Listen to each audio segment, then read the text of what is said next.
avez encore un micro.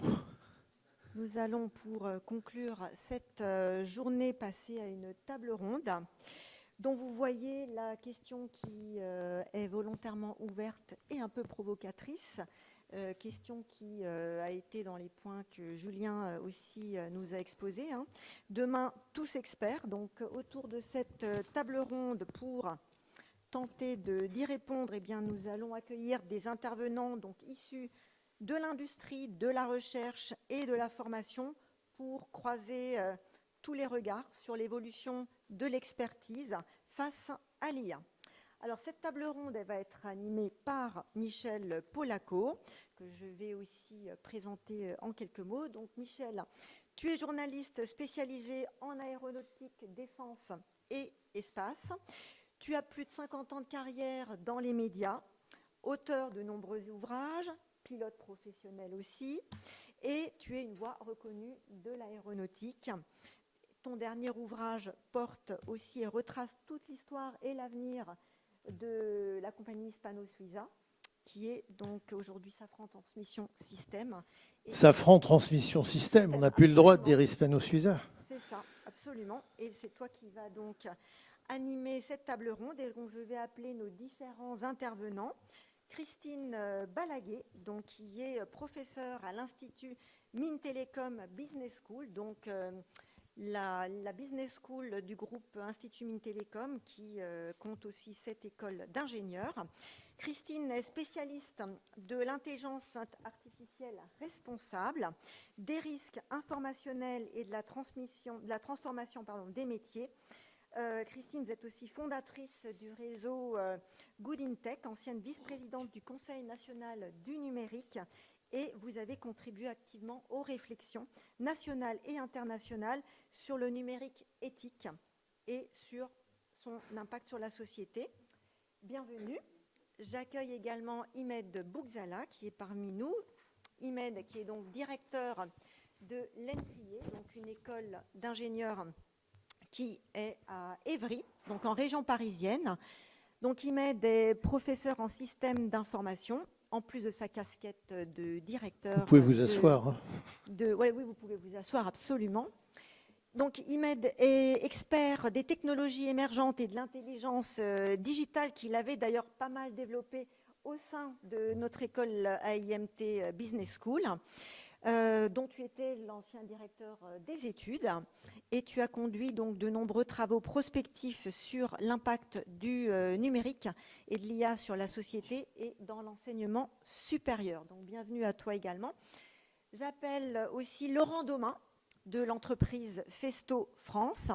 Alors Laurent est responsable à la direction technique de Festo France. Il possède plus de 25 ans d'expérience en automatisation industriel, il pilote de nombreux projets d'ingénierie avancée et il explore particulièrement l'apport de l'IA pour renforcer l'expertise humaine, la performance industrielle et l'ensemble des dispositifs de formation, puisque Festo France a également une partie qui est tout ce qui est formation. Absolument, voilà, donc il est également le trait d'union entre la partie opérationnelle et la partie formative. J'appelle également avec nous Louise Levongsuc. Donc comme ça, Christine, vous n'êtes pas la seule femme. Vous voyez, on essaye d'équilibrer. Alors, Louise est donc présidente des alumni d'IMT Atlantique, donc encore une école de l'IMT, dont elle est donc ingénieure diplômée. Actuellement, et depuis sa diplomation, Louise travaille chez MBDA.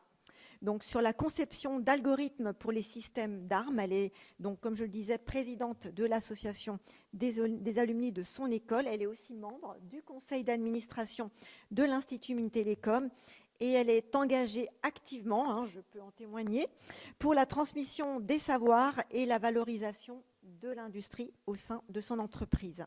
Merci Louise d'être parmi nous. J'appelle également David Picot, qui est directeur audit technique chez Safran. David est docteur en énergétique. Il est directeur de l'audit technique et de la filière expertise du groupe Safran.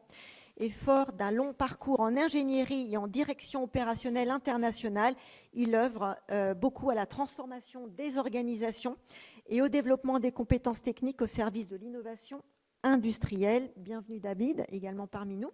Et enfin, Lionel de la Sayette, qui est l'ancien DGT de Dassault Aviation. Il a occupé pendant de nombreuses années donc, des fonctions clés dans la conception et le développement de programmes aéronautiques majeurs. Reconnu pour son expertise en ingénierie et en pilotage de systèmes complexes, Lionel est donc membre aussi de l'Académie de l'air et de l'espace et il s'engage activement sur les enjeux de transmission de l'expertise industrielle. Et sur ce, je te laisse, Michel. Merci beaucoup. Alors moi, j'avais encore un participant, oui, mais il n'a pas pu. Il n'a pas pu. Karel Bourgeois. Absolument. D'accord. Voilà. Bon, on va essayer de faire affaire. D'abord, je vais distribuer un micro que vous pourrez vous passer. Pour l'instant, c'est pas encore, parce que je ne vous ai pas encore dit. Oui, alors n'oubliez pas de les allumer. Il est allumé? Oui, il est allumé. C'est bon, il est vert. Non, je veux bien, oui, c'est gentil. Merci bien. Il est allumé, c'est bon aussi. Voilà, comme ça. Avec 2 micros, vous allez arriver. Et puis j'en ai encore un ici. J'en ai partout des micros. Formidable, tenez. Merci. Voilà, c'est l'opulence. Bon, écoutez, je suis très heureux de me retrouver parmi vous pour la 3e fois, et puis de me retrouver en ces lieux, Musée de l'air et de l'espace, où j'ai plein de souvenirs, puisque je crois que j'étais là à peu près quand le général Lissarag a installé le Musée de l'air ici, qu'il a déménagé les collections de Meudon, enfin tout ça. Bon, j'ai été administrateur du musée, enfin bon. Donc voilà, je suis très content de me retrouver avec vous ici. Cette journée a été passionnante. J'ai appris beaucoup de choses, moins que vous sans doute, mais j'en ai quand même appris beaucoup. J'ai quand même noté que finalement personne n'a parlé de supprimer l'homme de la boucle. Vous voyez, parce que chaque fois qu'on parle d'intelligence artificielle, on dit bon, ben, c'est très bien. Donc c'est des machines, des robots qui vont penser pour nous, agir pour nous, piloter les avions, les trains, les bateaux, les sous-marins, enfin j'en passe des meilleurs. Et j'ai remarqué que personne n'a véritablement promu cet usage de l'intelligence artificielle. Mais j'en ai pas besoin, moi, de ça. Hein. C'était juste pour ça, d'accord. Bon, j'ai noté que vous avez bien insisté sur un côté très intéressant, c'est que si si l'intelligence artificielle augmente l'expert, l'expert augmente lui aussi l'intelligence artificielle. J'ai trouvé que c'était une idée quand même rassurante quelque part. Ça veut dire que si on a besoin d'augmenter l'intelligence artificielle, ça veut dire qu'on considère que l'homme a encore une place dans le dispositif, parce que ce sont des questions qui nous sont souvent posées. Moi, dans l'univers aérien que je fréquente beaucoup, on sait qu'on prépare ce qui s'appelle le SPO, Single Pilot Operating. Ça veut dire des avions dans lesquels il y aura beaucoup moins de pilotes. On dit single parce qu'à priori, il n'y en aurait plus qu'un dans le cockpit, en tout cas dans la plupart des phases de vol. Évidemment, il y a des gens qui s'inquiètent et je suis assez d'accord avec ceux qui disent quand il n'y aura plus de pilotes dans les avions, je ne monterai plus dans les avions. D'ailleurs, moi, j'aime bien monter dedans pour les piloter, donc je ne vois pas l'intérêt d'y aller autrement. J'ai noté aussi une chose intéressante, c'est l'accès aux databases et notamment la problématique des bases fermées. Parce que c'est une chose qu'on va peut-être traiter à travers vos propos aux uns aux autres. C'est que finalement, chaque entreprise, chaque système possède ses databases. Bon, évidemment, il a accès à la gigantesque database mondiale à laquelle tout le monde a accès. Mais les trucs très intéressants, la database de Safran, puisque vous êtes beaucoup de chez Safran aujourd'hui, j'ai vu, c'est sympathique d'ailleurs, ou la database de Dassault, ou celle de l'IUT de Nanterre, je ne sais pas. Ça, c'est des trucs propriétaires, privés, internes, et auxquels j'ai même appris tout à l'heure que vous faisiez une requête, et si vous n'aviez pas le droit d'en connaître, j'aime beaucoup cette expression, si vous n'aviez pas le droit d'en connaître, ça ne vous dit même pas qu'il existe des informations auxquelles on ne vous donne pas accès. Ça m'a un peu touché aussi, ça. Voilà. Voilà, j'arrête de résumer ça. Vous nous avez fait passer un petit condensé des sujets que vous souhaitiez un peu traiter. Et au cours de nos échanges avant cette table ronde, on avait dit qu'on allait essayer de commencer avec Christine. Christine, hein, c'est bien ça ?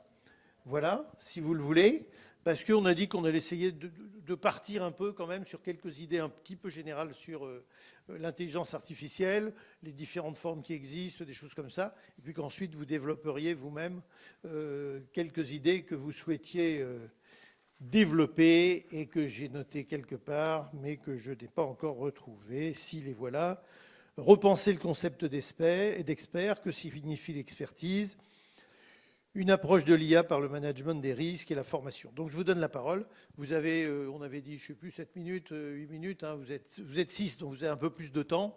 On a dit qu'on allait essayer de faire 30-40 minutes avec vous, qu'ensuite on essaierait de vous faire échanger un peu, puis qu'après on prendrait des questions dans la salle. Donc c'est à vous la parole.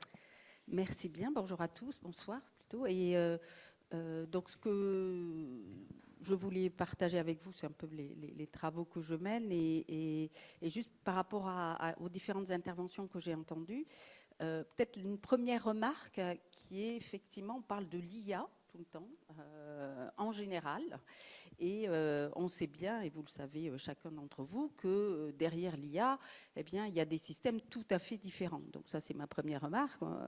Historiquement, on a des modèles qui sont au départ des systèmes tout simplement basés sur des règles. Hein, et puis après, on est parti sur du machine learning, donc sur le fait d'entraîner des modèles sur des données, et donc de l'apprentissage de données. Et puis après, il y a eu le deep learning avec des techniques de réseau de neurones, hein, où là, on pouvait effectivement développer de nouvelles applications, hein, typiquement la reconnaissance d'images, et donc avoir plusieurs mêmes niveaux de neurones et des traitements de données beaucoup plus massives. On a aujourd'hui l'IA générative qui non seulement traite des données et apprend sur les données, mais en génère de nouvelles.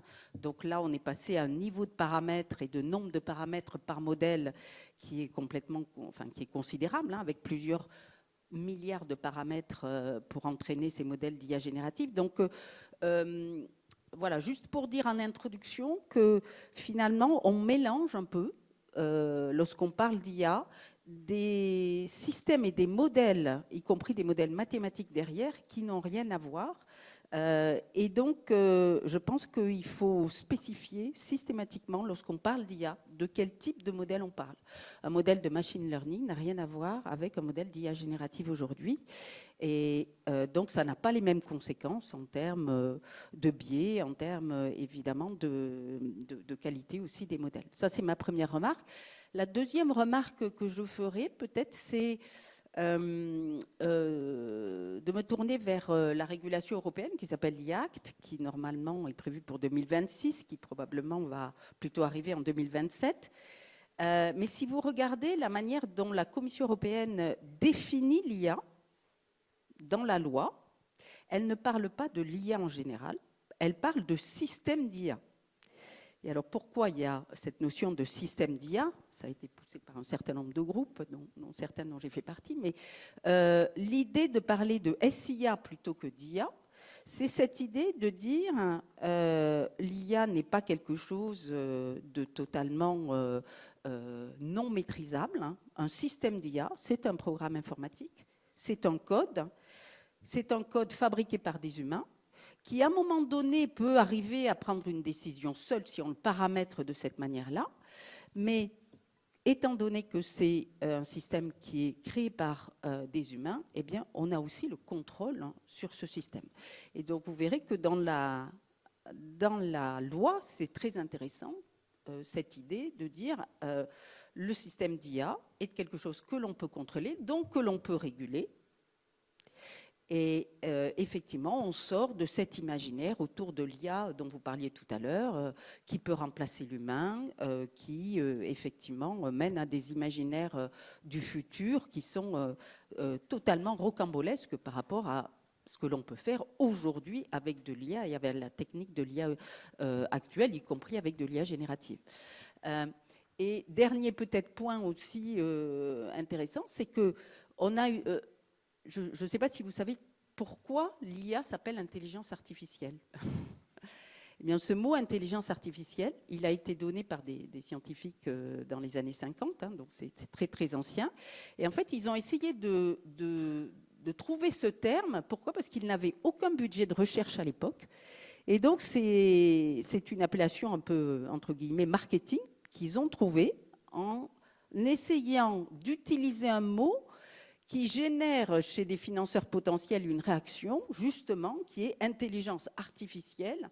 On se dit un jour, cette intelligence humaine que l'on a, peut-être qu'elle sera remplacée par une machine. Et donc, depuis la création de l'IA, il y a eu tout un vocabulaire qui fait peur. Hein. Mais le terme intelligence en anglais n'a pas le sens que nous lui donnons. Et le terme intelligence n'a pas le même sens en anglais et en français. Mais je veux dire, il y a eu tout un vocabulaire autour de l'intelligence artificielle qu'on a pris aux humains, hein, la notion d'apprentissage, par exemple, et qui a alimenté je dirais, cet imaginaire autour de l'IA qui va tous nous remplacer, qui va tous nous faire disparaître. On en est vraiment très, très, très, très loin. Voilà, c'est juste pour peut-être poser un peu le sujet tel que la Commission européenne le voit et puis tel que aussi on le voit. Il y a une évolution de la technologie, il y a une évolution des modèles, il y a une évolution bien sûr de la capacité informatique et des données en grand nombre que l'on a aujourd'hui, mais on reste quand même sur des systèmes qui sont à base de code informatique, codés par des humains, et donc on peut quelque part contrôler, même si peut-être il y aura des réactions par rapport à ce point-là. Deuxième peut-être sujet assez rapidement que je souhaitais développer, moi j'ai beaucoup travaillé sur l'éthique de l'IA, et en fait, juste pour dire aussi que la notion d'éthique dans le domaine de l'IA, elle vient des sciences humaines et sociales. Et c'est très intéressant de voir qu'on a appliqué à l'intelligence artificielle même des notions qui sont des notions de bioéthique en médecine. Les 4 principes, si vous regardez le rapport de la Commission européenne en 2019 sur l'éthique de l'IA, qui a été à la source aussi de l'IA, elle dit, ce rapport mentionne 4 grands principes éthiques qu'on va appliquer à l'IA. Un, la justice, c'est-à-dire il faut que les algorithmes soient justes, ça veut dire pas discriminants. Deuxièmement, l'autonomie des individus, il faut préserver l'autonomie des individus. Donc vous voyez, des moteurs de recommandation qui vous poussent à acheter ou à avoir tel comportement, eh bien on se heurte un peu quand même à ce principe.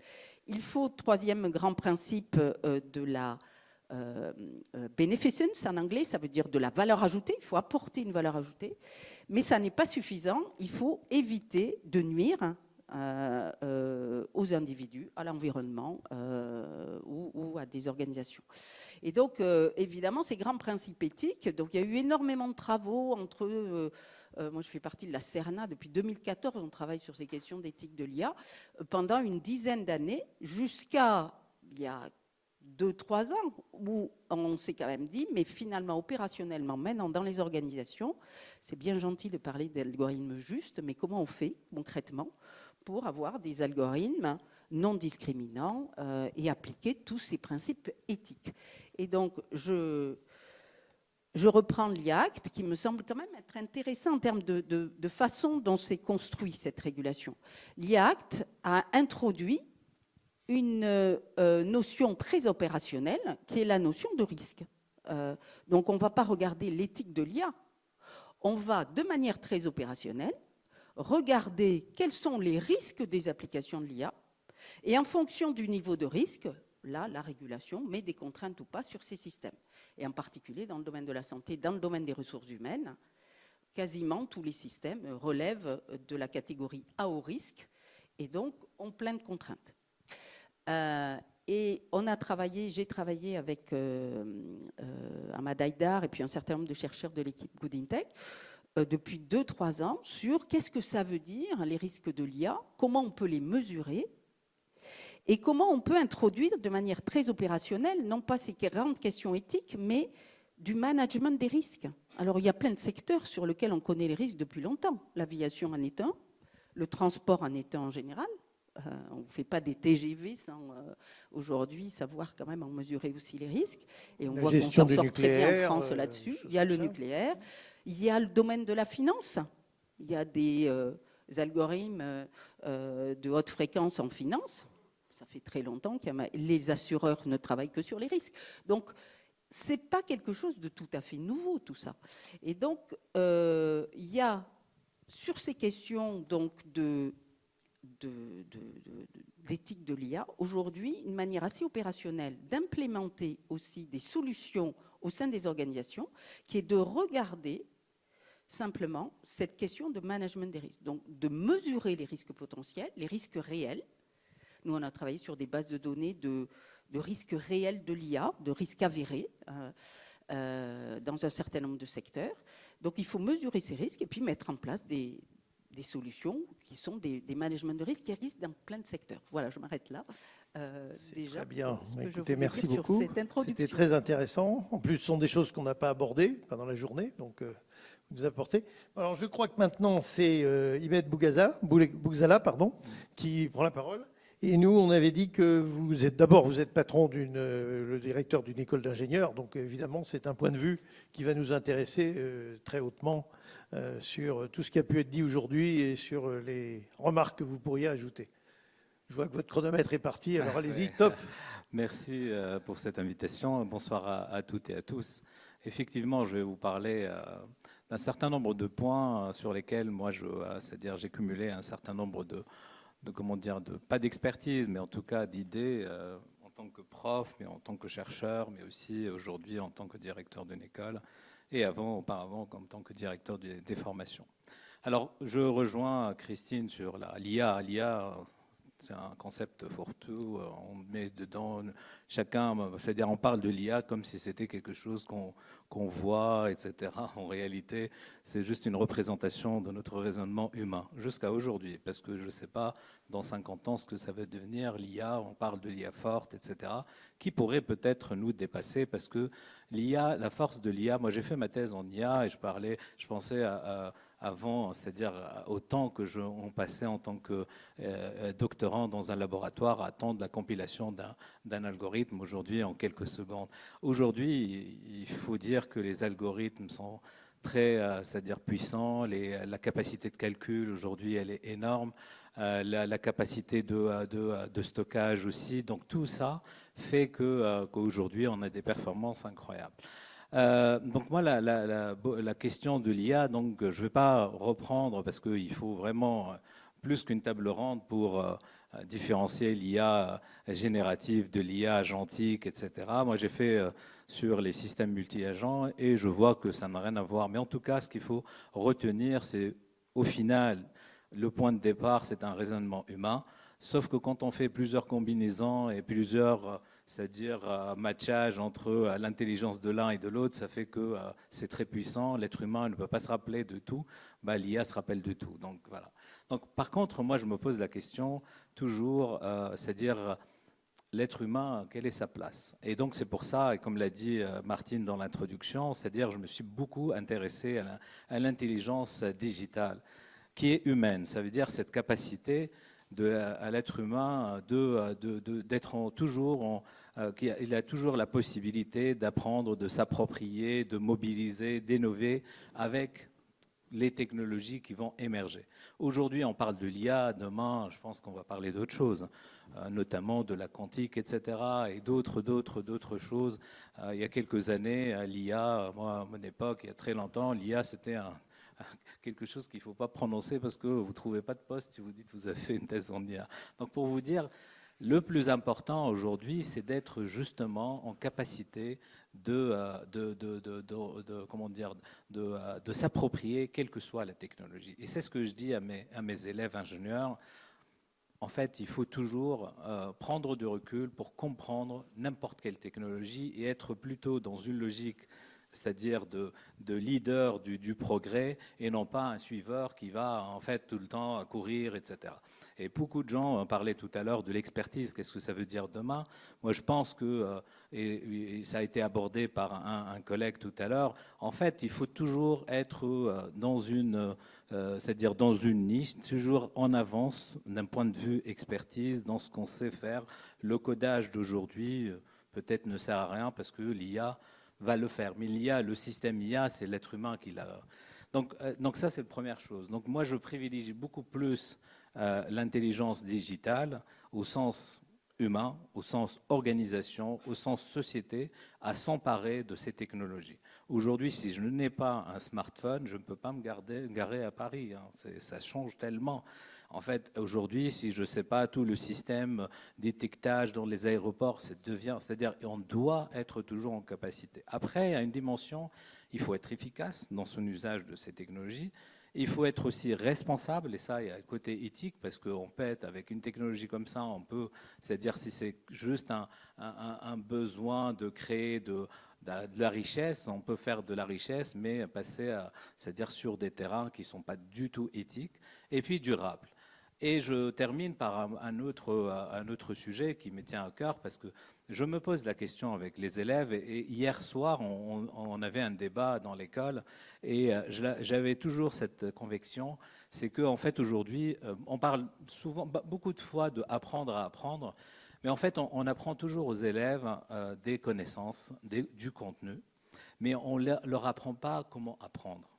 Et en fait, aujourd'hui, l'IA nous a poussé à comprendre, quand on parle de l'explicabilité de l'IA, etc., c'est quel est le processus, comment moi j'apprends en tant que personne, parce que la littérature nous montre qu'il y a énormément, il y a, je crois, 16 learning styles, c'est des styles d'apprentissage, chacun apprend à sa manière. Et donc, si je ne sais pas comment j'apprends, je ne pourrai jamais être efficace. Croire que, par exemple, je ne sais pas, on a eu tous des connaissances. Moi, le premier, si on me parle il y a 30 ans, ce que j'ai appris en prépa, je ne me rappelle pas aujourd'hui, mais j'ai appris à apprendre, et donc je peux toujours retrouver la meilleure façon pour constituer un apprentissage de valeur. Et je termine avec une troisième chose, c'est apprendre à désapprendre. Et là, la difficulté, quand je discute avec les profs, je peux vous dire, je suis prof, hein, Christine aussi. Des fois, on est dépassé parce qu'il faut être à la page des étudiants. Ils sortent des choses mais peut-être ils savent comment les utiliser pour m'impressionner, mais ils ne se posent pas la question comment l'algorithme a fait tel ou tel travail. Donc, désapprendre aussi, moi, j'invite toujours mon corps professoral, c'est d'être dans la boucle et d'être dans la tendance, de comprendre aussi pour être toujours en avance par rapport à ses élèves, au moins sur la partie apprentissage. Le contenu, il faut juste regarder et on trouve tout. Mais après, comment je rends mon apprentissage efficace, ça c'est une autre chose. Et donc pour les profs, il faut aussi qu'ils désapprennent un peu les choses qui marchaient avant pour en fait être d'actualité. Voilà. Merci beaucoup, merci beaucoup. On avait prévu que David Picot interviendrait maintenant, ça s'enchaîne bien puisque vous vouliez nous parler un peu de l'essentiel que représentent les fondamentaux en matière de formation pour arriver à être en mesure d'utiliser intelligemment l'intelligence artificielle. Donc je vous donne la parole, c'est à vous. Merci Michel, merci pour l'invitation. Effectivement, j'ai apprécié complètement les différentes interventions ce jour qui sont complémentaires et qui sont dans mon travail au quotidien de réflexion et de l'animation de la filière des experts au sein de Safran, rôle que j'ai pris il y a quelques années. Et cette question de l'IA, je voudrais apporter ce témoignage-là, c'est juste après le Covid, en fin de compte, on commençait à en parler, mais très peu, ça a été dit ce matin, et au sein de mes experts, pour ceux qui n'étaient pas dans les domaines concernés, dans des expertises plus traditionnelles de nos métiers, mécaniques ou autres, eh bien au début, c'était pris un peu de loin, et puis petit à petit, une inquiétude est tombée, on est tombé dans une période un petit peu de comment l'expert finalement va se poser. En fin de compte, l'expert a été bousculé dans un repositionnement potentiel de son rôle par rapport à l'introduction. Et ça, quelque chose, nous, chez Safran, on a eu depuis 4 ans, c'est ce qu'on appelle la transformation digitale, où il y a vraiment une phase de l'ensemble des employés. On a été formés de manière intensive avec tout ce qu'on a dit sur la journée autour de l'IA, et je crois que c'est fondamental au sein des entreprises, la formation de nos salariés. Et là, finalement, je m'aperçois que dans mes différents réseaux d'experts, c'est intégré. Et l'IA aujourd'hui est intégrée comme un outil avec sa maturité actuelle, ses questionnements, ses limites que l'on a décrits toute la journée, mais c'est un outil comme une calculatrice. Avancé, certes, mais voilà. Après, maintenant, et là, le côté positif que je donne, c'est que l'expert s'est approprié le sujet, va l'intégrer dans son domaine d'expertise ou de produits sur lesquels il travaille et va en tirer profit à la vitesse où ça devra arriver en fonction des différentes contraintes. Donc ça, c'est quand même un point positif et finalement, ça, c'est aussi la capacité de l'expert à pouvoir s'adapter et toujours se projeter dans le futur.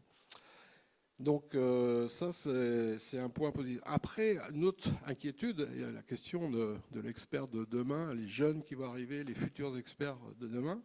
J'ai interrogé mes experts à travers les animations. On a fait plusieurs groupes de réflexion autour du sujet. J'avais fait plancher 2 promos d'experts, des groupes de 10, sur à quoi ressemblera l'expert en 2035. Et donc, les deux promos ne savaient pas qu'elles bossaient sur le même sujet, avaient des sponsors différents, et les résultats ont été assez similaires. Et finalement, la vision de l'expert en 2035, dans nos métiers, chez nous en tout cas, reste assez voisine de ce qu'elle est aujourd'hui. Simplement, son rôle, son positionnement et ses points d'attention sont un peu différents du fait de l'introduction de toutes ces nouvelles technologies. Donc, pour moi, il n'y a pas d'inquiétude par rapport à ça. Par contre, j'ai une autre inquiétude, c'est la formation. Et je crois que l'expertise, ou même les niveaux d'ingénieurs, globalement, demain, le besoin d'ingénieurs va évoluer. Aujourd'hui, avec effectivement un certain nombre d'activités seront moins nécessaires de réaliser.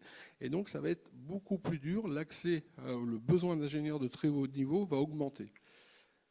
Par rapport à aujourd'hui où on peut se permettre de travailler avec un niveau inférieur. Et là, en termes de fondamentaux, de basiques, on en a parlé ce matin autour des mathématiques, mais pas que, le sens physique, le sens pragmatique, ça, je trouve que c'est une carence que j'observe globalement dans les jeunes ingénieurs que l'on recrute. Et ça, malgré tout, je ne sais pas où il faut qu'on aille. Je n'ai pas la solution sur le sujet, il y a des gens qui y travaillent. Mais moi, c'est mon inquiétude d'aujourd'hui, de savoir comment on va remettre le niveau minimal nécessaire déjà en arrivant dans les écoles supérieures et puis après dans l'emploi pour nous assurer de cela. C'est anormal que des jeunes ingénieurs soient en difficulté sur des basiques. Il y avait l'exemple tout à l'heure de l'expert qui mentionnait la calculatrice avec ChatGPT, mais voilà, c'est un certain nombre de fondamentaux qui doivent être remis au goût du jour. Parce qu'effectivement, cette critique, sans ce sens physique, sans ces valeurs fondamentales, et bien cette notion de prise de recul, de projection et d'orientation des décisions techniques, eh bien, elle va être de plus en plus prégnante. Et donc, on risque d'avoir des jeunes ingénieurs en difficulté parce qu'ils seront incapables de se positionner par rapport à ça. Donc ça, c'est une véritable inquiétude. Et puis le troisième sujet, effectivement, c'est la transmission, la formation. Alors au sein de l'expertise en lui-même, on a développé, nous, au sein de Safran, des formations internes spécifiques à l'évolution de l'expertise. La dernière en date est pour les experts de haut niveau. Et je suis d'accord avec les messages qui ont été relayés côté RH, extrêmement fondamental. Un expert chez Safran, s'il n'a pas le niveau de soft skills, il ne passe pas le niveau supérieur. Nous, on a 3 niveaux clés, à l'échelle de société et au niveau groupe. Et un expert groupe ne passe pas s'il n'a pas le niveau de soft skills nécessaire pour le faire. Tous les experts passent en formation. On a une formation spécifique autour de ça qui prend du temps pour justement apporter un certain nombre d'outils, de boîtes à outils. Et on voit bien la différence entre on parlait management experts, on voit bien aussi la différence entre des experts qui n'ont jamais fait de management. Il faut rappeler quand même que l'expertise, c'est une combinaison d'expériences au cours de sa carrière professionnelle. Donc, il est normal à un moment donné qu'on puisse, c'est bien de pouvoir se confronter au management, puis bon, on s'aperçoit, c'est peut-être pas mon rôle, je vais revenir à faire ce va-et-vient. Et donc, là, par rapport à ça, donc, au niveau société, on fait ce job de pouvoir enrichir ce kit de formation-là, justement, pour amener les clés et justement permettre à l'expert de poursuivre son développement à haut niveau. Donc, formation, pour moi, un point sensible pour le futur. Je n'ai pas la réponse comment faire. C'est sûr qu'au niveau entreprise, on doit, et ça sera de plus en plus aussi notre rôle, d'avoir cette formation permanente qui arrivera avec tous les outils associés. Et ça, il y aura beaucoup plus de formation dans les entreprises demain qu'il y en avait avant et maintenant. Et c'est cette continuité pour laquelle je ne suis pas sûr qu'on soit bien dans l'adéquation à date par rapport aux besoins. Déjà en première approche. Merci beaucoup. Quand vous parliez d'outils, ça me rappelait quelque chose. Vous savez qu'il y a un livre qui vient d'être réédité, qui pour moi est une Bible.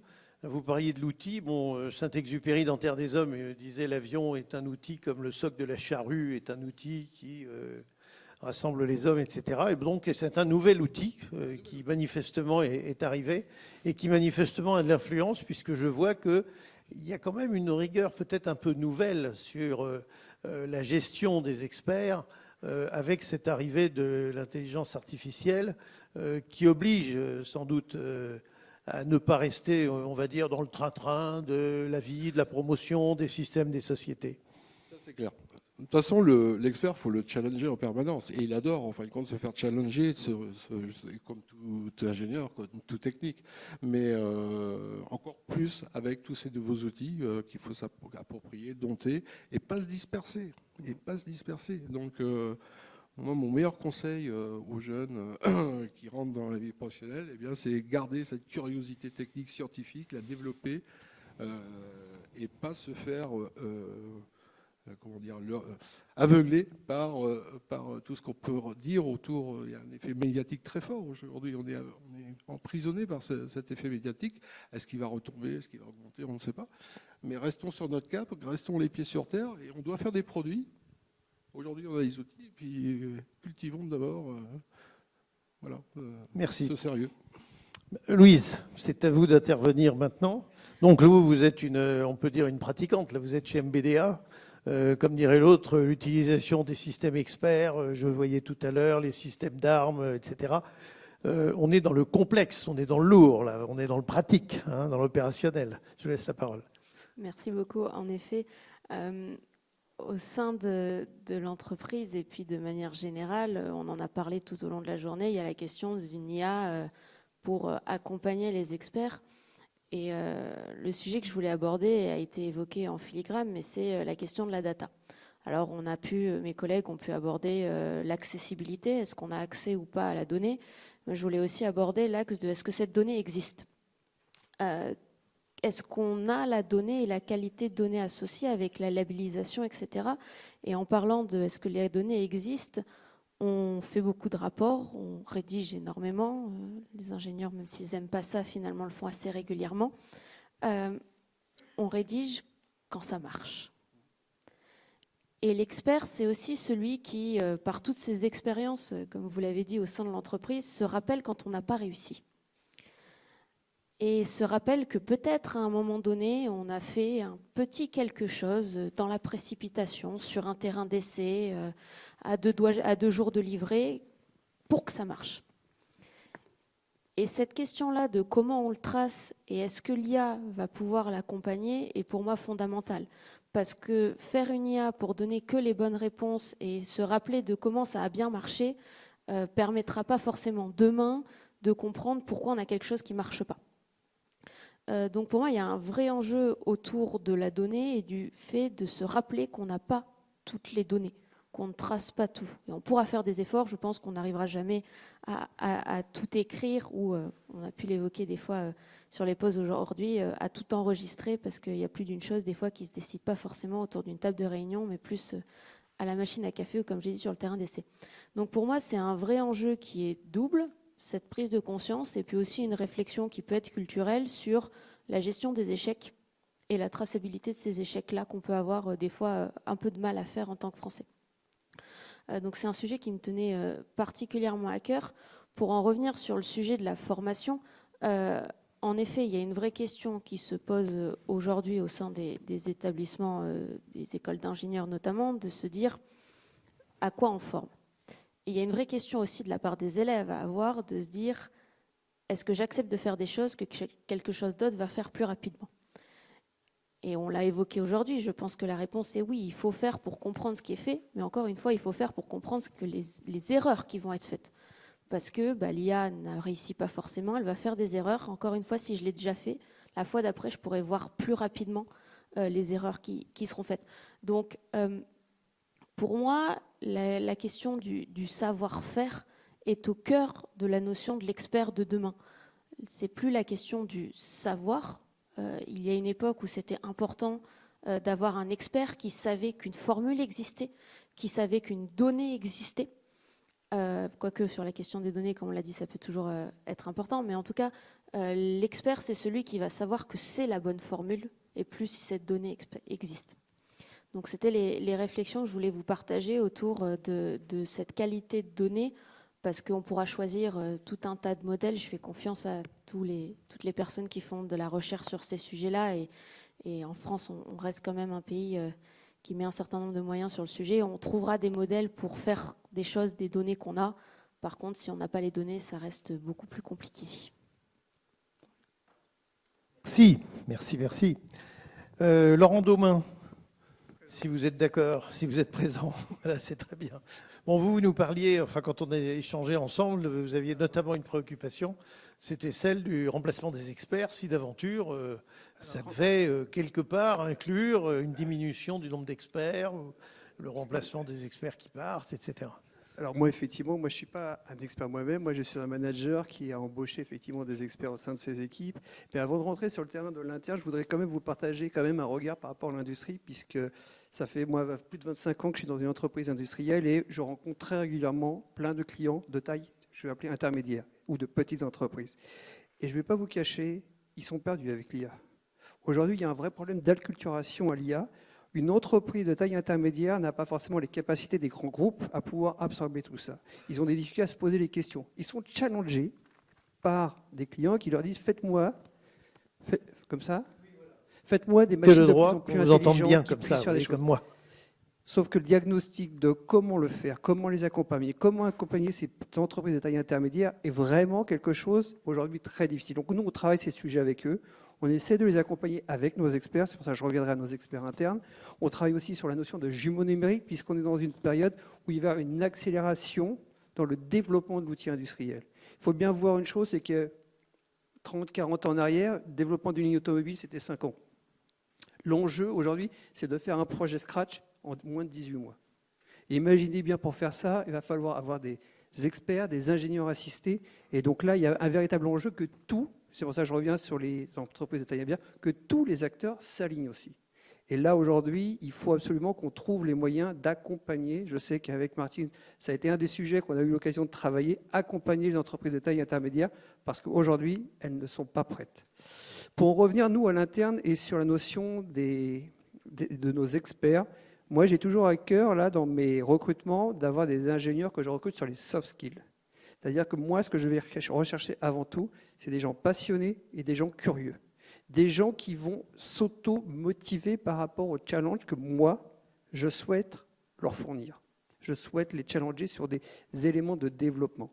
Et donc, pour ça, on a créé chez nous ce qu'on appelle un Experience Center, qui est un écosystème, en fait. Alors, j'ai coutume de dire que c'est comme une grande boîte de Lego où chacun vient construire un peu ses idées. Et c'est quelque chose où, en fait, j'adore voir l'émulation de nos experts entre eux. Par contre, il y a une réalité, c'est que les IAG, puisque je vais bien distinguer l'IA de l'IAG est aussi en train de transformer radicalement le fonctionnement des entreprises, parce que là où avant vous aviez 5-6 experts pour exécuter le support d'accompagnement aux clients, des éléments qui prenaient 45 à 60 minutes à faire, aujourd'hui vous êtes capable de le faire en 5 à 10 minutes. Ça c'est aujourd'hui, imaginez demain.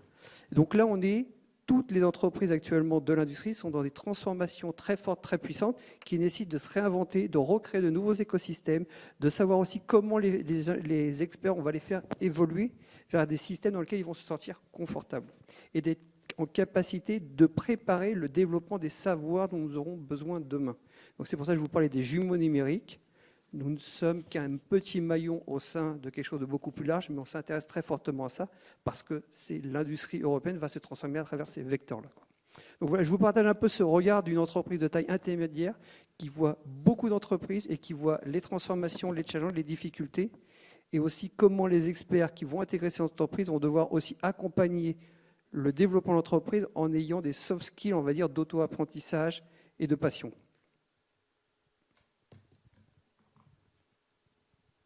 Bien, j'ai été surpris par cette chute brutale. Merci Il y a un temps beaucoup. respecté, je pense. Non, vous respectez tous extrêmement bien les temps. J'ai quasiment jamais vu ça de ma vie.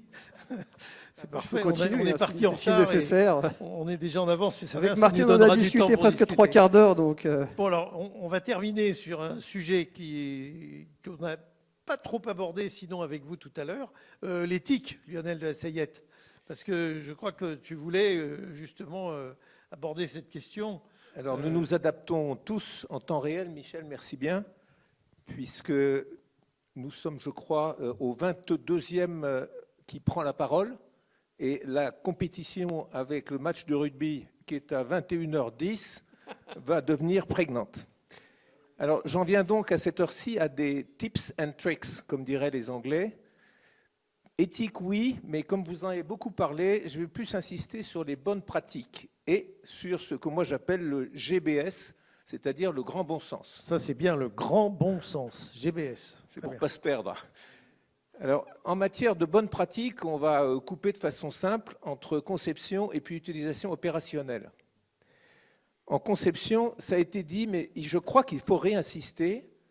Nous sommes avec des technologies qui sont de plus en plus greedies, et vous savez qu'il y a eu des pannes électriques majeures à Berlin, à Los Angeles, à San Francisco, à cause d'ordinateurs qui, travaillant sur l'intelligence artificielle sur des grosses bases de données, s'étaient mis tout d'un coup à être gloutons.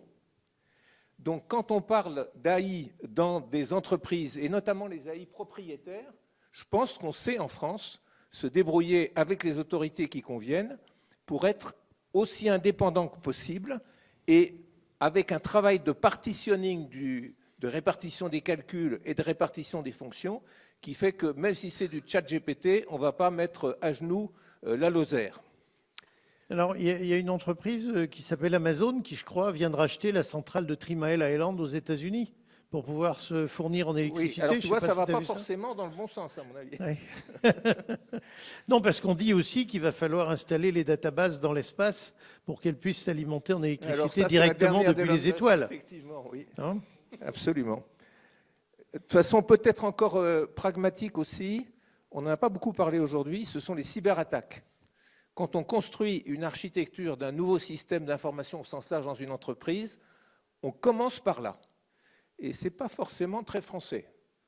On a l'habitude, malheureusement parfois, d'attendre d'avoir un premier incident grave, que ce soit sur des entreprises privées ou étatiques, pour se mettre à réfléchir. C'est trop tard, parce que l'architecture n'a pas été pensée pour. Ce qui m'amène au point suivant, qui est ce qu'on appelle les plans B. Moi, j'ai appris vraiment à Supaéro, chaque fois que je rendais une copie sur un projet ou un programme, à mettre à côté le plan B, what if. Ce n'est pas non plus très très français, sauf pour certains qui sont malheureusement heurtés à des difficultés. Et puis, il y a un point qui est vraiment soft skills, c'est celui du travail en commun, vous venez d'en parler. J'ai été très étonné parce que bien souvent, les Français ne sont pas capables de travailler correctement entre eux, et en particulier dans le milieu aéronautique et spatial. Mais par contre, quand on fait Neurone, qui était, vous le savez, un démonstrateur de technologie avec plusieurs pays européens. Un beau drone, un très beau drone. Oui, oui, qui avait l'envergure d'un Mirage 2000, donc ce n'est pas un petit drone comme ceux qui sont utilisés la nuit dans certains pays en ce moment. Eh bien, autour de Neurone, il y a eu deux points très forts, celui de la conception en commun avec l'écriture dans des documents du pourquoi. Moi, je fais partie de la génération du Q3C2, vous connaissez tous, qui, quoi, quand, comment, combien. Mais on n'écrivait pas le pourquoi. On le gardait pour nous, en particulier, vous le savez, chez Dassault Aviation. Bon, maintenant, les choses doivent évoluer parce qu'il faut capitaliser. Et savoir le pourquoi, c'est ensuite pour nourrir des bases de données, pour éviter, comme on l'a dit il y a quelques minutes tout à l'heure, de tomber dans, finalement, une trappe qui était déjà ouverte précédemment. C'était rapidement pour la conception. Pour l'emploi opérationnel, c'est difficile, mais il faut obtenir des clients qu'ils spécifient ce qu'ils veulent en matière de sûreté et de sécurité. Là aussi, c'est souvent en cours de programme, on met la barre un peu plus haut, un peu moins haut. C'est un peu dommage parce que c'est dimensionnant également pour ce que je disais tout à l'heure, pour l'architecture et pour l'emploi. On a parlé de la place de l'homme et tu as insisté lourdement, et tu as raison, dans le processus décisionnel à chaque étape clé. Les milestones ou les key steps, il y a des gens qui se réunissent et qui savent pourquoi ils vont passer à l'étape suivante. On n'a pas parlé des hackers éthiques. C'est une drôle d'engeance, ça. J'en ai parlé récemment avec des gens qui sont plus dans la presse, d'ailleurs, du côté du groupe Bayard.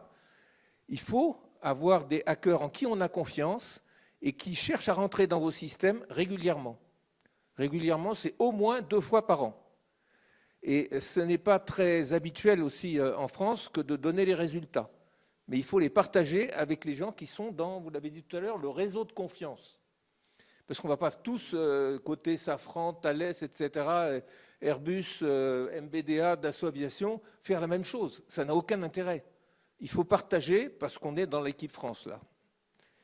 Et puis, mais je reviens sur Neurone, l'analyse du retour d'expérience. Quelqu'un a parlé dans le dernier exposé de la partie, je crois que c'était dump post-mortem. Eh bien, ça a été fait pour Neurone. C'est-à-dire que dans le contrat, la DGA et les agences européennes avaient demandé aux industriels de se réunir pendant 2 jours et d'écrire les points forts, les points faibles sur le hard, mais aussi sur les soft skills. Et ça, je crois que, intelligence artificielle ou pas, c'est vraiment une bonne pratique. On n'a pas encore trop l'habitude en France, mais si on peut généraliser, je crois qu'on ira dans le bon sens. Le pilotage des ressources en matière d'énergie et d'eau, on en a parlé, il faut s'en occuper. Et ce n'est pas si simple si on veut récupérer en particulier de l'énergie qui vient de sources non carbonées. Moi, pendant des années, je ne m'en suis absolument pas occupé. Une de mes filles s'est retrouvée en énergie environnement à Imperial College. Je suis revenu, j'étais penaud. Donc je pense que tout le monde peut faire un effort dans ce domaine avec des centres de calcul qui sont parfois partagés, parfois dédiés à une entreprise ou un centre étatique. Et puis, c'est l'intérêt de ce genre d'opération, Michel. On réfléchit pendant qu'on écoute les autres. Et moi, je suis de plus en plus persuadé que ce qu'on a fait jusqu'à présent en matière d'organisation, pas seulement dans le rôle des experts, mais pour les chefs d'avion, mérite d'être revisité. Un chef d'avion aujourd'hui, ou un chef d'hélico, ou un chef de porte-avions, peu importe, a absolument besoin d'avoir immédiatement à côté de lui un data scientist qui connaît les architectures et donc les risques associés, et quelqu'un qui s'occupe de la formation au fur et à mesure que le programme avance. Et je termine par là. Vous êtes venus pour ce colloque, bravo, mais il faut continuer. Il faut que tous les ans, tous ceux qui sont actifs, et même les seniors de mon style, continuent à progresser dans la connaissance et la réflexion, parce que nous en avons vraiment besoin. Restons vigilants en matière de formation. Il n'y a pas que les écoles, les lycées, etc. Il y a aussi les professionnels et les seniors. Si on regarde les chiffres de la communauté européenne, on est mal placé, je peux vous le dire. Merci. Merci, cher Lionel. Vous pouvez les applaudir, puisqu'ils ont tous été d'abord très intéressants et deuxièmement, ils ont tous tenu le créneau. Alors oui, effectivement, je ne sais pas si un an, quand on a calé le CFT 3, on savait qu'il y aurait un France-Irlande ce soir, pas au Parc des Princes, au Grand Stade, zut, je perds son nom. Voilà, donc moi ce que je propose, c'est que vous nous posiez des questions, vous posiez des questions à nos interlocuteurs, si vous le voulez, dès à présent. Voilà. Est-ce que ça vous convient? Je vais piquer 1 ou 2 micros. Vous avez besoin de micro? Tu as besoin de micro? Voilà, tiens. Martine, je vous donne un micro. Voilà, et puis on se passera les micros. Merci. Des questions? Alors, vous avez le droit, il faut en profiter, parce que dans pas longtemps, ce sera fini. Une question au fond. Oui, Michel, dans cette vaste bibliothèque d'outils, dont l'IA, mais il y en a plein d'autres en termes de créativité, pour imaginer, pour travailler de manière collaborative, etc. Plus fort. Oui, parmi la foule d'outils dont on dispose, dont l'IA, qui est un outil majeur, mais il y en a une quantité d'autres, dont le travail pluridisciplinaire, en groupe pluridisciplinaire, des techniques de créativité, etc. Alors, pour ma part, j'ai un fil conducteur de toutes mes actions, autant pour la partie produit que pour la partie organisation, que pour la partie processus de mode de pensée, etc. C'est la simplification.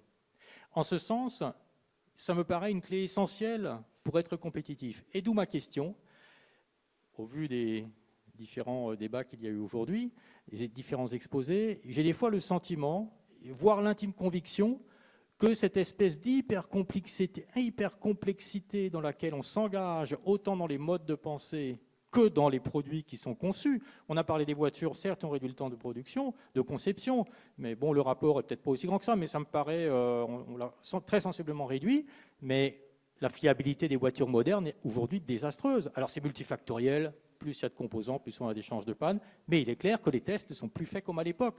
Je ne mentionnerai pas le moteur PureTech, il y en a eu plein d'autres, l'EcoBoost, etc. Donc ma question c'est, est-ce qu'il n'y a-t-il pas un danger de perte de contrôle du système? Dans le fond, on ne sait plus à quoi on va arriver. Bon, qui veut répondre? Vous avez tous le droit de dire un mot si vous voulez d'ailleurs. Peut-être un petit peu. Oui, je suis complètement d'accord avec vous. Faire simple, se perdre dans des systèmes trop complexes, ça c'est une évidence. Et c'est une dimension d'ailleurs que l'on travaille sur le plan des expertises, parce que souvent l'expert est reconnu dans une dimension, sur un domaine donné, mais maintenant avec ces systèmes très interconnectés de plus en plus, on est obligé de développer cette On n'entend pas bien. Cette capacité, faut bien parler transversalité, multi-domaine. Et c'est ça qui fera les grands experts de demain. Donc ça, c'est un point savoir important. transversaux. Voilà. Mais par contre, il y a des éléments clés. Après, ça sort un peu du domaine de l'expertise, mais au niveau ingénierie toute bête et prise de décision. C'est-à-dire que, et je le vois, si l'ingénierie système, par exemple, on n'en a pas beaucoup parlé en tant que tel, mais c'est un outil. Il y a des outils qui nous permettent aussi d'aller dans cette simplification-là. Encore faut-il qu'on sache les utiliser à leur juste niveau et au bon moment. Qui veut rajouter un mot là-dessus parmi vous? Oui. Oui, moi je pense qu'il y a quand même un risque, hein, il faut dire les choses. Et le risque, peut-être pas de la génération d'aujourd'hui, mais si les gens apprennent avec l'IA et se contentent avec l'IA, des résultats de l'IA, forcément ils ne seront plus à jamais à être en capacité même de poser les bonnes questions et d'imaginer les bonnes solutions.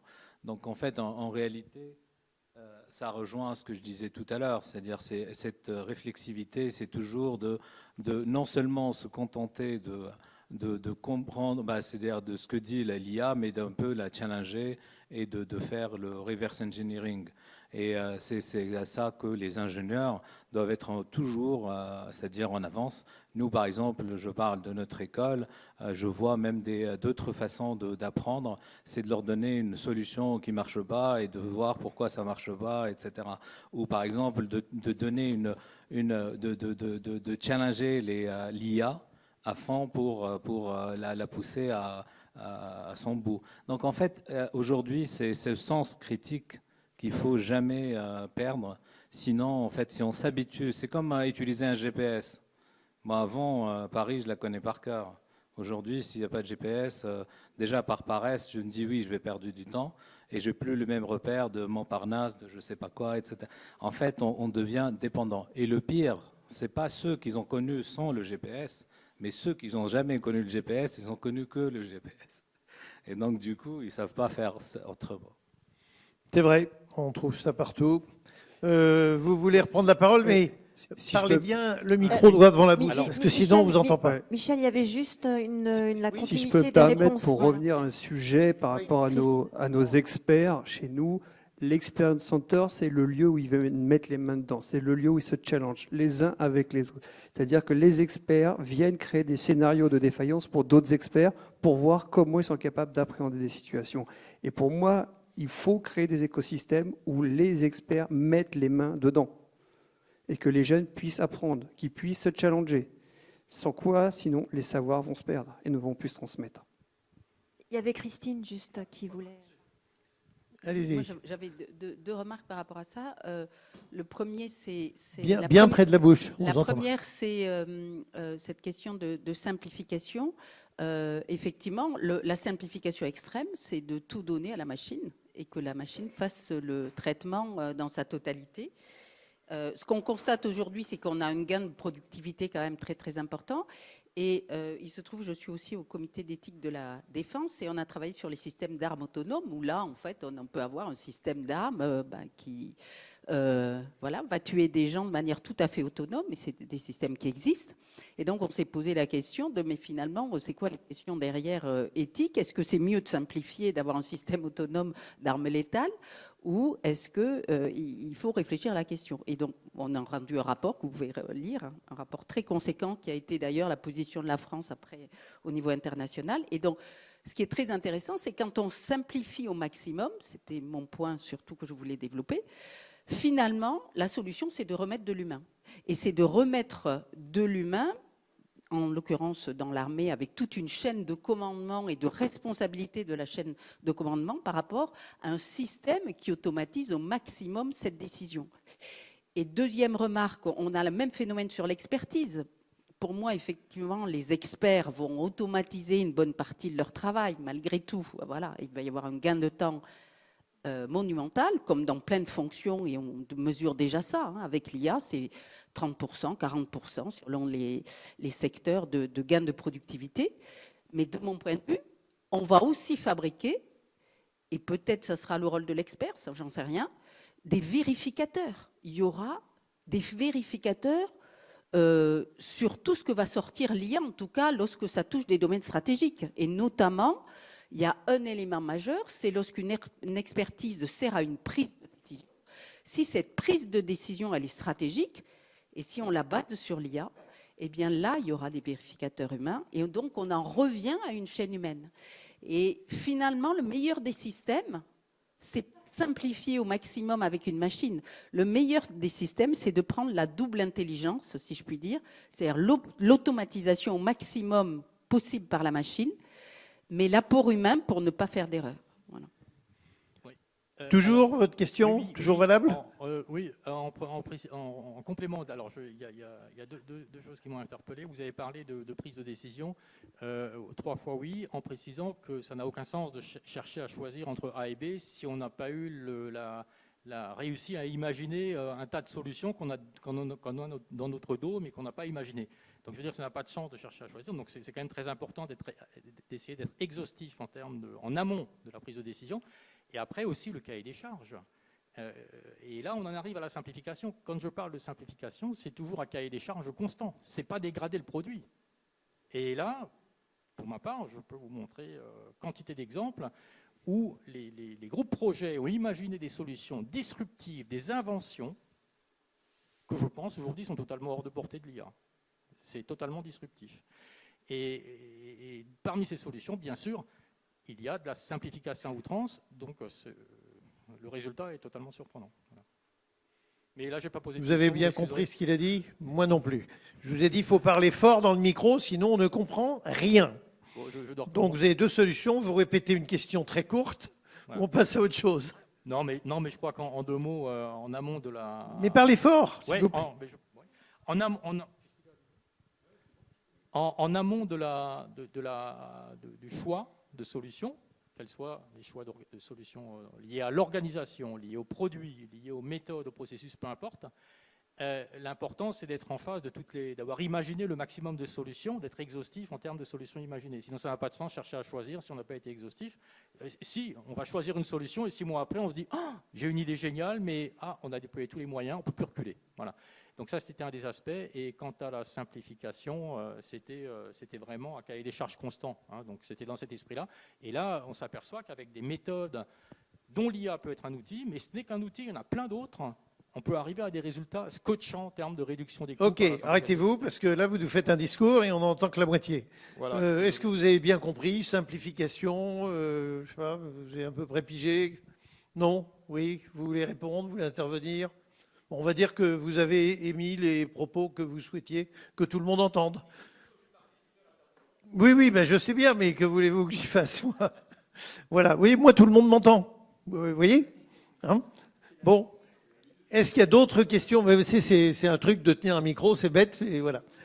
Est-ce que quelqu'un d'autre veut intervenir? Allez-y. Alors, qui? J'arrive. Parle fort. Voilà, parle fort. Merci. Je voulais rebondir sur la notion de valideur. Je me demandais si ça ne vaudrait pas le coup d'investir sur tout ce champ qui restera, enfin qu'on devrait vraiment construire sur le rôle de l'humain, d'investir dès maintenant là-dessus, plutôt que sur des choses du type l'enrichissement, ce que l'humain va enrichir, enfin l'expert va s'enrichir via l'IA, et puis l'IA va s'enrichir par l'humain. Tout ça, ça arrivera de toute façon. Ces deux choses-là, de facto, ça va arriver. Alors que la deuxième partie, de trouver un vrai rôle substitutif au rôle actuel des experts, il n'arrivera pas forcément si on ne s'en donne pas les moyens dès maintenant. Faut-il le substituer? Je ne sais pas. Je vous donne la parole. Qui est-ce qui veut le micro? Non? Moi, je vais répondre un peu de manière partielle, mais il y a une vraie question et on en revient sur la production de données. C'est-à-dire qu'à un moment donné, il y a aussi qu'est-ce qu'on va continuer à faire. Il y a eu les premiers articles qui sont sortis fin début d'année là sur des IA entraînées sur des données générées par d'autres IA. Les résultats sont catastrophiques. Donc il y a bien une question de si on veut faire des choses, il va falloir qu'on continue à produire de la donnée. Donc se positionner uniquement sur la question du valideur, pour moi, n'est pas complète. On gardera des choses, il va falloir continuer d'alimenter des modèles, il va falloir continuer à produire des réflexions pour pouvoir aller plus loin. Ça, en tout cas, je pense qu'on ne peut pas dire qu'il n'y aura rien à produire en entrée. On n'a pas tout fait encore sur ce domaine-là. Oui, peut-être deux remarques. La première, c'est qu'il y a un certain nombre de grands groupes français qui organisent sur plein de métiers des groupes de travail, alors sur 5 mois, 6 mois, de réflexion sur la fonction. Qu'est-ce qui reste d'humain? Qu'est-ce qui relève de l'humain dans votre fonction? Voilà. Et ça, ce sont des réflexions qui sont déjà... qui alimentent aussi ces transitions des métiers avec de l'IA. La deuxième chose, c'est que vous avez des centres, par exemple, il y a un centre au MIT qui s'est spécialisé dans justement non pas l'IA technique, mais la place de l'humain dans ces systèmes d'IA. Et ça, je trouve ça très intéressant. Et le dernier point que je veux soulever, c'est que l'IA, on pense que c'est vraiment très technique, très matheux, très science dure. Mais en fait, on ne pourra pas installer l'IA partout sans les sciences humaines et sociales et sans réfléchir à la place de l'humain. Et en France, peut-être que les sciences humaines et sociales, en tout cas, moi je suis en sciences de gestion, en management, où en fait la place de l'humain est majeure dans les organisations. Il faut absolument soutenir ces recherches-là du rôle de l'humain dans les transitions des métiers avec l'IA. Et pourtant, la plupart des financements vont sur les aspects techniques. Et on se heurte à un moment donné à l'adoption par les organisations, parce qu'effectivement, ce n'est pas la question de la technique qui pose problème, c'est la question de l'intégration dans l'organisation et de la transformation du rôle des humains et de l'évolution des métiers qui pose problème. Alors, autre question dans la salle. Moi, j'aurais une question qui amène une réponse assez courte et je l'aurai à l'intention du directeur de l'école. Et je suis professeur, donc je pose ma question. Est-ce que dans votre établissement, vous abordez avec vos collègues la question du changement de pratique vis-à-vis de l'IA en général? Voilà. Est-ce que c'est un sujet qui est débattu, qui est discuté, qui amène des réunions, etc. Ça m'intéresse. Secret d'État? Non, ce n'est pas un secret d'État, mais il connaît un peu la réponse. A-t-il le droit d'en savoir? Les profs sont toujours, ils résistent parce qu'en fait, c'est très difficile d'accepter, de changer. Et c'est pour ça que je parlais d'apprendre à désapprendre. Après, ils sont intelligents. Quand ils comprennent l'intérêt et quand ils sont challengés dans leur savoir, là, ils s'adaptent. Moi, ce que j'ai fait, en fait, bien sûr, c'est avec le corps professoral. On a formé tout le corps professoral. Au début, la première session, ils ne voulaient pas venir. Il y en a juste quelques-uns qui ont joué un peu le jeu. Et après, quand ils ont compris que ça devient vraiment un challenge pour eux, parce que les étudiants, ils sont forts de ce type de catégorie d'école, en fait, si vous êtes dépassé, c'est-à-dire que vous n'avez plus de crédibilité. Donc en fait, au début, mais je ne vous cache pas, c'est difficile. Là, je ne dis pas que c'est bon, mais en fait, on commence à s'approprier les choses. Et surtout, la nouvelle génération des maîtres de conférences, parce qu'eux, ils savent que la trajectoire est longue, donc il faut la prendre dès maintenant. Martine, oui, donc la dernière question, oui, et après pour on bâche. Absolument, pour conclure cette table ronde, je voulais, comme on a pas mal d'étudiants et on aura aussi pas mal de jeunes qui vont nous regarder à travers le replay, je voulais que chacun d'entre vous, finalement, vous puissiez donner un conseil à ces jeunes qui vont avoir cette techno sous la main d'une manière ou d'une autre, en tant que professionnel ou de simple utilisateur. Quel est le conseil pratique que vous leur donnez pour affronter ou pour, on va dire, se confronter à cette technologie? Il y en a qui ont déjà fait. Il y en a qui ont déjà fait. J'en ai entendu qui ont déjà fait. Mais voilà. ceux qui veulent rajouter quelque chose. À tour de rôle, Oui, j'aimerais bien que oui. chacun, voilà, par rapport à votre expérience. Pour les étudiants, je pense qu'il faut toujours, c'est-à-dire apprendre à comment soi-même apprendre, parce que l'IA, on est au début. Donc en fait, il ne faut pas que les étudiants, ou même toute cette génération, doit développer son intelligence, ce que j'appelle digitale, c'est-à-dire qu'elle est humaine, et elle s'apprend en fait en s'exerçant. C'est-à-dire, plus vous s'exercez à ces technologies et plus vous suivez ce qui va se passer, vous restez toujours employable et toujours aussi un ingénieur. Il ne faut pas perdre ce côté ingénieur. Christine ? Oui, moi, j'ai peut-être trois recommandations. La première, c'est d'y aller à fond. C'est vraiment d'y aller à fond. Parce que là, on est en France, mais quand on regarde dans les autres pays, ça va très, très vite. Et je pense que nos étudiants sont en retard. Et donc, il faut y aller à fond. Mais il faut y aller à fond avec un esprit critique. Et donc, moi, je challenge mes étudiants toujours, quand ils me rendent des devoirs, y compris des devoirs quantitatifs, etc. Je leur dis, vous me faites ça avec de l'IA et vous me rendez une autre version qui est votre version et vous faites mieux que l'IA. Et ça leur permet d'avoir vraiment de la réflexivité de comment ça fonctionne, comment je peux faire mieux. Quelquefois, ils ne peuvent pas. Quelquefois, ça marche. Voilà. Et donc, toujours avoir cet esprit critique et bien comprendre comment fonctionne la machine et bien en comprendre les limites. Et ça fait partie aussi des enseignements qu'on doit beaucoup plus développer dans les écoles d'ingénieurs sur l'éthique de l'IA et l'esprit critique par rapport à ces systèmes. Voilà. Comprendre comment ça fonctionne. Louise ? Et puis après, on va prendre une dernière question dans la salle et on va s'arrêter. Merci. Moi, je voulais juste compléter, et je partage tout à fait les deux premiers points. C'est un outil. Et un outil, il est disponible ou indisponible. Et ça, je pense que c'est quelque chose qui est important à comprendre. C'est-à-dire qu'il faut apprendre à faire avec, et puis il faut apprendre à faire sans. Et quand on va travailler dans l'industrie, on en a parlé, il y a des pannes de courant, il y a des moments où on est sur le terrain, il y a des moments où on n'a pas de réseau, il y a des moments où on ne peut pas chercher en ligne parce que justement, on a parlé de confidentialité ou autre. Il faut apprendre à faire sans aussi. Et ça, pour moi, c'est essentiel actuellement à le prendre en compte que oui, il faut apprendre à s'en servir, mais pas que. OK. Dernière question dans la salle. Une réflexion qui pourrait être une question.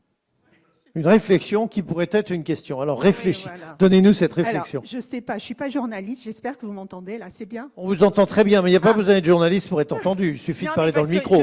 Voilà, j'ai appris de vous, voilà. Donc, en fait, je pense que moi, j'ai appris de mes erreurs. Et je pense que ce que je sais, c'est de mes erreurs et c'est ce que je passe, en fait, ancre tes connaissances par tes erreurs. Donc, comment apprendre l'IA par l'erreur ?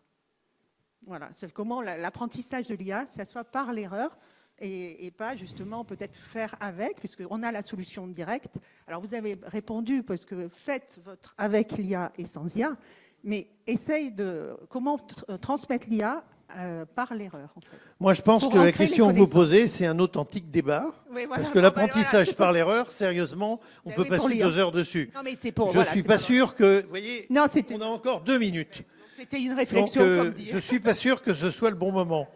Voilà. C'est pour cette raison-là qu'on avait indiqué que ça pouvait être une réflexion. Disons que nous allons réfléchir à la problématique de l'apprentissage par l'erreur, à moins que l'un d'entre vous ait quelque chose de définitif à dire sur la question. N'est-ce pas ? Juste un mot quand même par rapport aux erreurs. On est en France, on a du mal encore avec le fait de faire mal et d'apprendre de nos erreurs. La gestion de l'erreur, la gestion de la faute. Voilà. Et donc ça, je crois qu'au niveau éducatif, en formation, je ne sais pas comment on peut modifier progressivement cette... Vous savez que dans le secteur aéronautique, on a eu des difficultés terribles, et puis on a créé ce qui s'appelait le Crew Resource Management, c'est-à-dire que la gestion des équipages, on a créé des enseignements du facteur humain pour convaincre les gens qu'ils étaient capables de commettre des erreurs. Leur expliquer la différence qu'il y avait entre une erreur et une faute, et leur dire que finalement, avouer ses erreurs, voire ses fautes, c'était quelque chose qui permettait de faire progresser tout le système. Donc c'est un truc qui a été assez bien traité. Je crois que c'est bien traité dans quelques domaines, la chirurgie, des choses comme ça. Mais c'est un très très beau sujet. Les contrôleurs de navigation aérienne, il y a beaucoup à dire en France, mais effectivement, c'est un univers aussi. Voilà, bon écoutez, je vous rends la parole. 18h20, c'était mon challenge. Ah ben, on est donc merci à tous, applaudissez-les. Oui. Et mon cher Gérard, je crois que c'est toi qui reprends la parole, donc maintenant. Merci beaucoup.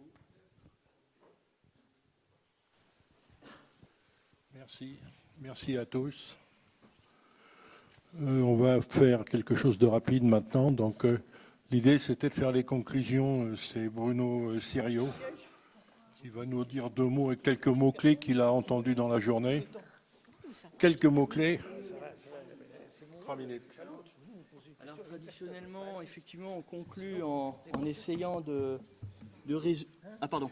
Traditionnellement, on conclut, vous m'entendez bien, traditionnellement en reprenant un tout petit extrait marquant des interventions et puis pour faire une conclusion générale. Cette année, j'étais un peu soulagé, j'ai pas tout pris à la main, mais je me suis concentré un peu là-dessus. Donc le thème, c'était comment l'expert peut-il s'enrichir de l'IA et non pas comment l'IA peut-elle enrichir l'expert, hein, c'est Louis Gallois qui nous l'a rappelé. Et donc ça, c'était plutôt sympa. Alors le colloque a démontré globalement que la transformation numérique ne se résume pas à l'intégration de l'outil IA en tant que tel, mais à une reconfiguration profonde des savoirs et des métiers. Ça, on l'a compris au regard des différents exposés.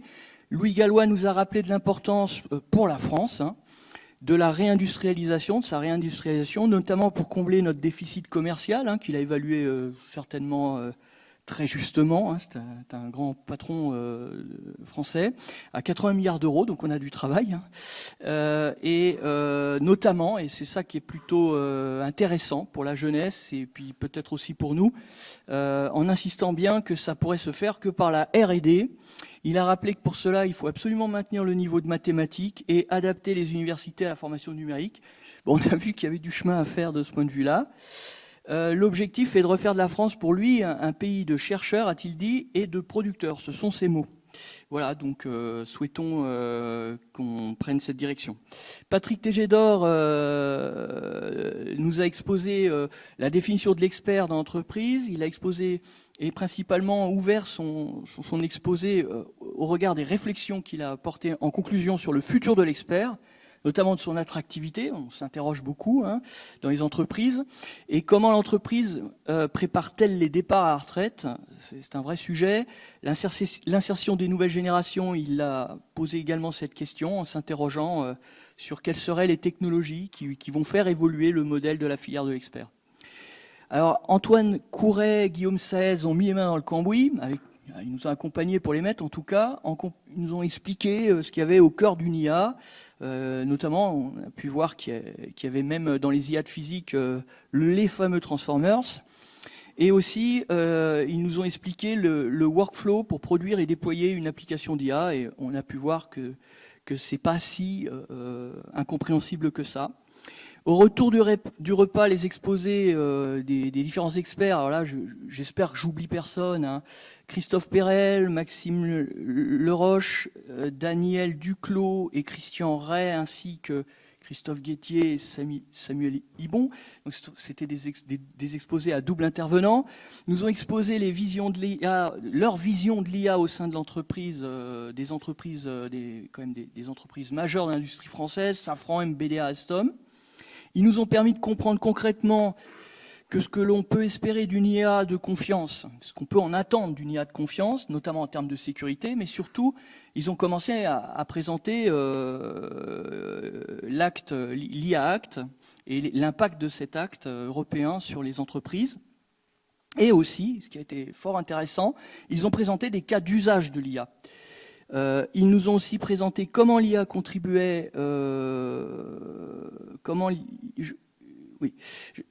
l'IA contribuait à démultiplier et à accélérer, et ça c'est un mot intéressant, il a été repris à plusieurs reprises, le mot accélérer, la capacité de l'expert pour produire des rapports, mais aussi comment ils utilisaient, chacun à leur niveau, l'IA pour augmenter les métiers techniques, et faire de l'analyse automatique des données, notamment dans le secteur du ferroviaire avec Samuel Ibon. Alors, avant de conclure, c'est ensuite Julien Lemarinier qui a conclu en nous mettant en garde contre les risques de l'utilisation à tout va de l'IA. Il nous a rappelé qu'au travail, et c'est tout à fait juste et pertinent, elle déshumanise, elle fragilise le management collaboratif. Il a aussi souligné un désintérêt actuel pour le management des différents cadres de l'entreprise. Elle crée des tensions, notamment entre l'expertise humaine et l'automatisation. C'est ce que j'ai cru comprendre, il me dira si je me trompe. Et en conclusion, qu'il faut instaurer un cadre qui soit partagé où l'humain devrait rester au centre de la décision. Voilà à peu près les conclusions de ce CEFT.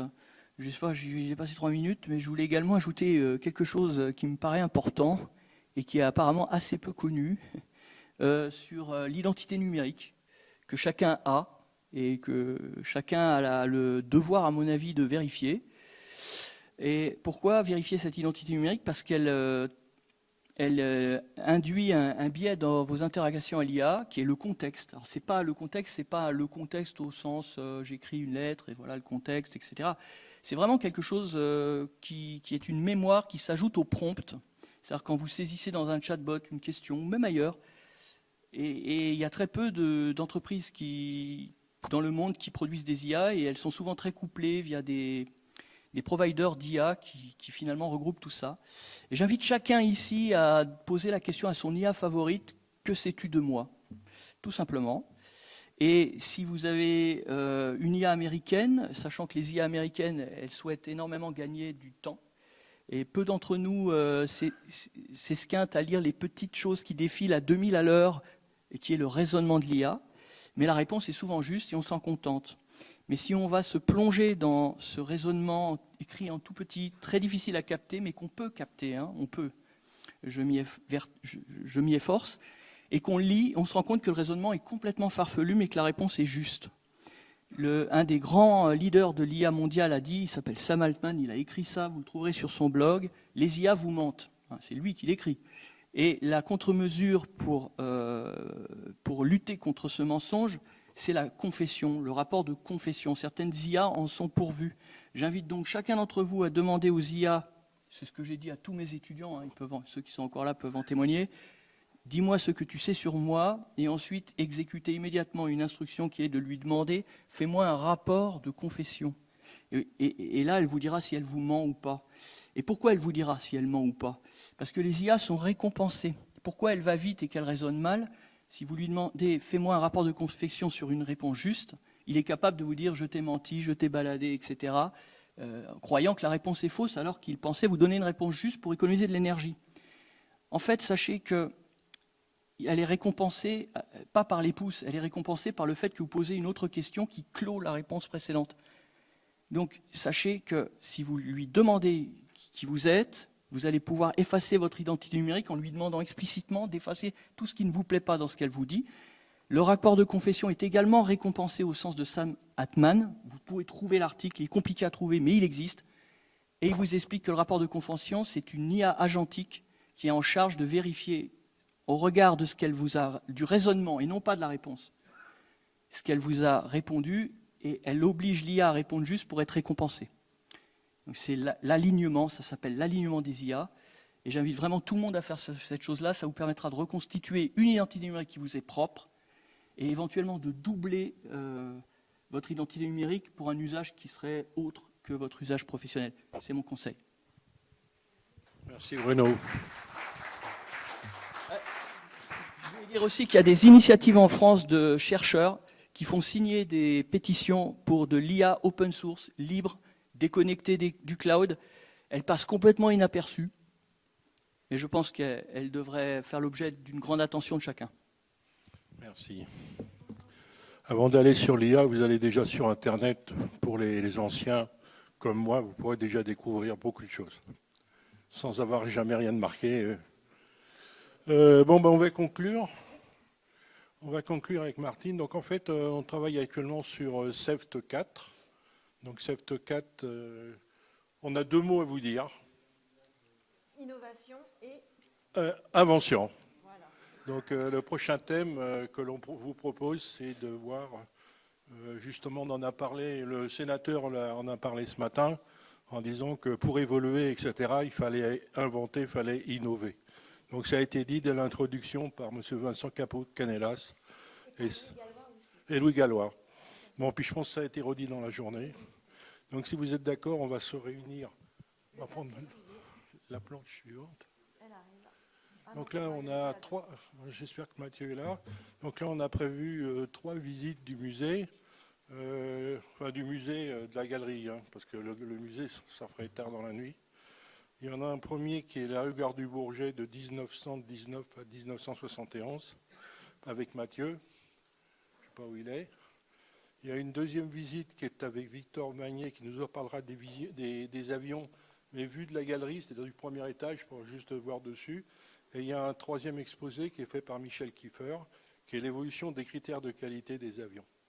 Donc là, je pense que Mathieu, il est là, qui va pour organiser tout ça. On va prendre la dernière planche. Alors d'abord, je voulais vous rappeler que les questionnaires, si vous pouvez les remettre dans le carton à la sortie, ça serait très bien. Ceux qui sortiront trop tard, je vous signale qu'on ne peut plus sortir par la porte principale, il faut sortir par la porte qui est après le café, c'est-à-dire il faut contourner la boutique avec les maquettes, hein, sinon vous ne pourrez pas sortir. S'il y en a certains qui ont donné leur carte d'identité, n'oubliez pas d'aller voir les pompiers pour qu'ils vous la rendent. Je voudrais, dans les remerciements, il y a des personnes qu'on n'a pas citées. Hein. Il y a Yves Meusberger qui a passé toute la journée à enregistrer le tout. Je vous signale que tout ceci sera disponible après, au moins sur le site de la 3AF et certainement de l'Académie, comme les 2 colloques précédents. Hein. Bon, il y en a d'autres qu'on n'a pas cités mais qui ont participé beaucoup. Il y a Jacques Ranvier. Je voulais remercier Michel Kiefer, qui a fait beaucoup de choses, le secrétariat, mais les diplômes qu'on a donnés aux jeunes, c'est lui qui a réalisé tout ça. Et il a beaucoup participé. Écoutez, priorité l'année prochaine, au jeudi 4 février 2027. C'est un jeudi pour que les jeunes puissent venir. Et je voulais remercier Martine, qui nous a fait toute la présentation. Merci Martine.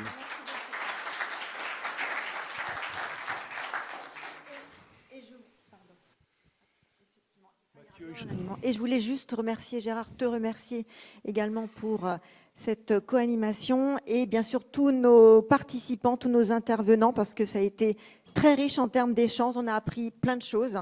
Donc on vous donne tout simplement rendez-vous l'année prochaine pour une autre thématique. Merci beaucoup et puis bonne soirée à vous. Hein. Et j'ai encore oublié le projectionniste. Il a assuré un travail de qualité et de synchronisation entre toutes nos planches. Merci.